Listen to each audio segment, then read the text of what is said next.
Railway स्टेशनच्या जवळ cycle लावण्यासाठी जागा होती. 30 रुपये महिन्याला द्यावे लागायचे. तिथे सायकलींवर लक्ष ठेवण्यासाठी एक म्हातारी बाई बसलेली असायची.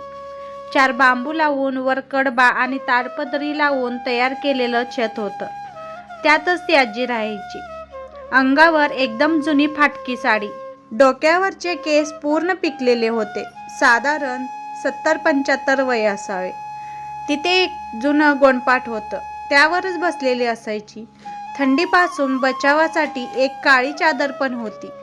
थंडीच्या दिवसात कायम अंगावर घेतलेली ती दिसायची. समोर एक जर्मनचे ताट आणि एक स्टीलची चेपलेली वाटी, एवढंच. एवढं असूनही चेहऱ्यावर कायम स्मितहास्य असायचं. एक दिवस संध्याकाळी घरी जाताना मी सायकल काढत होतो, तेव्हा तिने मला विचारलं, बाळ, नाव काय तुझं? मी नाव बोललो. कदाचित त्यांना ऐकू नाही गेलं किंवा नाव समजलं नाही. त्यांनी पुन्हा विचारलं, काय? मी पुन्हा बोललो. त्या हसत हसत बोलल्या, अच्छा, छान आहे नाव. त्यांनी मग इतर चौकशी केली, म्हणजे घरी कोण असतं, गाव कोणतं. नंतर सायकलीला अडकवलेल्या माझ्या बॅगकडे पाहून विचारलं, डब्यामध्ये काही शिल्लक आहे का? मी क्षणभर गोंधळलो, मग बोललो, नाही हो आजी. का कुणास ठाऊक खूप वाईट वाटलं नाही बोलताना. मग पुन्हा तोच हसरा चेहरा करून बोलल्या, काही हरकत नाही, पण कधी काही शिल्लक राहिलं तर टाकून देण्यापेक्षा आणत जा आणि मला देत जा. हे सांगताना त्यांचा चेहरा जरी हसरा असला तरी त्यांचे डोळे ओशाळलेले वाटत होते. कदाचित त्यांना लाज वाटत होती असं काही मागण्याची, पण मजबुरी होती त्यांची. उपाशी पोट कोणाकडूनही काहीही करवून घेतं. मी हो बोललो आणि निघालो. घरी आल्यानंतर रात्री आईजवळ बसलो आणि त्या आजीबद्दल सांगितलं. तिला पण खूप वाईट वाटलं. दुसऱ्या दिवशी सकाळी तिने न सांगता डब्यात 2 चपाती जास्त भरल्या आणि बोलली, त्या आजीला दे. मला खूप बरं वाटलं. मी निघणार तेवढ्यात बाबांचा आवाज आला, आता गेले गेले दे, म्हणजे आताच ताजं खाऊन घेतील. मी हो बोलून निघालो. त्या आजी झोपल्या होत्या. त्यांना उठवून चपाती आणि भाजी त्यांच्या ताटात काढून दिलं. त्या आजींच्या चेहऱ्यावर वेगळाच आनंद होता. त्यांच्या चेहऱ्यावरील आनंद पाहून मनाला खूप समाधान मिळालं. दुपारी ऑफिसमध्ये जेवताना अचानक त्या आजीची आठवण आली आणि एक चपाती काढून ठेवली आणि मित्रांच्या पण डब्यात जे जेवण शिल्लक होतं ते माझ्या डब्यात भरून घेतलं. संध्याकाळी मी तो डबा आजींना दिला. मग त्या गोड हसल्या. त्यांनी डबा रिकामा करून दिला आणि त्यातील अर्धी चपाती काढली. त्याचे छोटे छोटे तुकडे केले आणि थोडं दूर जाऊन पसरून ठेवले आणि त्यांच्या जवळच्या वाटीत पाणी भरून त्या तुकड्याजवळ ठेवलं. मी त्यांची प्रत्येक हालचाल पाहत होतो. त्या पुन्हा जवळ येऊन बसल्या.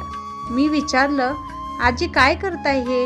त्या हसल्या आणि बोलल्या, बघ तिकडे. मी तिकडे पाहिलं तर काही चिमण्या आल्या आणि ते तुकडे खाऊ लागल्या आणि जवळच्या वाटीतील पाणी पिऊ लागल्या.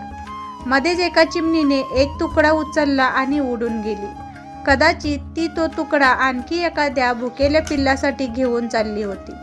त्या दिवशी जीवनाचा एक वेगळाच रंग दिसला. मी माझ्या डब्यातून काही घास त्या आजीला दिले होते आणि त्या आजीने तिच्या घासातील काही घास त्या चिमण्यांना दिलेत आणि त्या चिमण्यांनी पण काही भाग तिच्या पिल्लांसाठी नेला.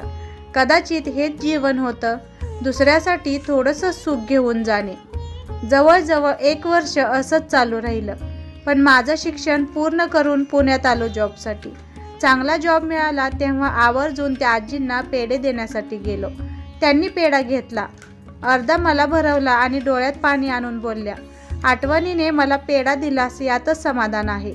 माझ्या पोटच्या पोराने मला महालक्ष्मी देवीच्या दर्शनासाठी आणलं आणि मला इथेच सोडून चुकवून निघून गेला. पण कोण कुठला तू? मला प्रेमाने पेढा दिलास. खूप समाधान वाटलं. खूप मोठा हो, साहेब होशील मोठा तू. मी त्यांच्या पाया पडून आशीर्वाद घेतला आणि निघालो. तेव्हा एक गोष्ट लक्षात आली की या जगात आशीर्वाद आणि आनंद मिळवणं खूप सोपं आहे. म्हणजे एखाद्याला आपण आनंद दिला की त्या बदल्यात आपल्याला समाधान, आनंद आणि आशीर्वाद मिळून जातात. पण आयुष्य संपलं तरी आपण हे दुसरीकडे शोधत बसतो. मध्ये वर्ष निघून गेलं. जॉब आता परमनंट झाला होता. म्हणून पेढा देण्यासाठी मी गेलो, पण त्या तिथे नव्हत्या. त्यांचं साहित्य पण नव्हतं तिथे. फक्त दूर नेहमीच्या जागेवरती वाटी होती. मी जवळच्या टपरीवर गेलो आणि विचारलो, इथली आजी कुठे आहेत? त्यांनी मला पाहिलं आणि बोलल्या, अरे वारले त्या, 2 महिने होऊन गेले. ऐकून खूप वाईट वाटलं. मन सुन्न झालं. जणू कोणीतरी जवळच गेलं होतं. मी त्या वाटीकडे पाहिलं. कोरडी पडली होती ती. मी माझ्या जवळची पाण्याची बाटली काढली आणि ती वाटी पाण्याने भरली आणि त्यांच्यासाठी आणलेला पेढा ठेवला तिथेच आणि निघालो तिथून. चालता चालता सहज मागे वळून पाहिलं तरी एक कावळा त्या पेढ्यावर चोच मारून खात होता. असं बोलतात की पिंडाला कावळा शिवला तर समजायचं की त्या व्यक्तीला मुक्ती मिळाली. त्या कावळ्याला पाहून वाटलं कदाचित मुक्ती मिळाली त्या आजीला. आपल्यातलं थोडंसं सुख दुसऱ्याला देणे हेच खरे जीवन.